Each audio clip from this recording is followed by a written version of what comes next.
તો અરવલ્લીના શામળાજીમાં પણ ધોધમાર વરસાદની શરૂઆત, ગાજવીજ સાથે વરસાદ વરસ્યો। શામળાજીમાં પાણી ભરાવાની શરૂઆત। શામળપુર, આણસોલ, વંદિયોલ સહિતના ગ્રામ્ય વિસ્તારોમાં પણ ધોધમાર વરસાદની શરૂઆત થઈ છે।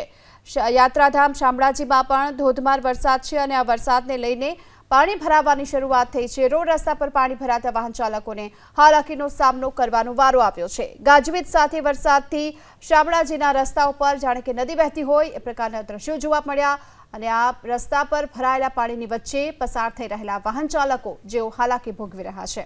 વધુ વિગતો મેળવીએ સંવાદદાતા દેવાંગ આપણી સાથે જોડાઈ ચૂક્યા છે। દેવાંગ, શામળાજીમાં પણ ધોધમાર વરસાદની શરૂઆત, કયા વિસ્તારોમાં કેટલું પાણી ભરાયું અને હાલની શું સ્થિતિ છે?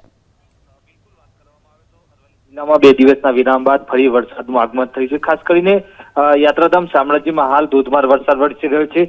શામળાજી વિસ્તારમાં જે ધોધમાર વરસાદ વરસવાના કારણે યાત્રાધામ જે મંદિર તરફ જે જવાનો માર્ગ છે ત્યાં અત્યારે ઘૂંટણસમાં પાણી ભરાયા હતા। બીજી તરફ જે શામળાજીના ગ્રામ્ય પંથક શામળપુર, અણસોલ, વાદીઓલ સહિતના જે ગ્રામીણ પંથકોમાં પણ હાલ જે વરસાદ વરસી રહ્યો છે। ત્યારે છેલ્લા 2 દિવસથી વરસાદ ન આવતા જે બફારા અને ઉકળાટ જે વધ્યો હતો ત્યારે હાલ જે વરસાદ વરસતા વાતાવરણમાં ઠંડક પ્રસરી છે। જી આભાર આ માહિતી માટે।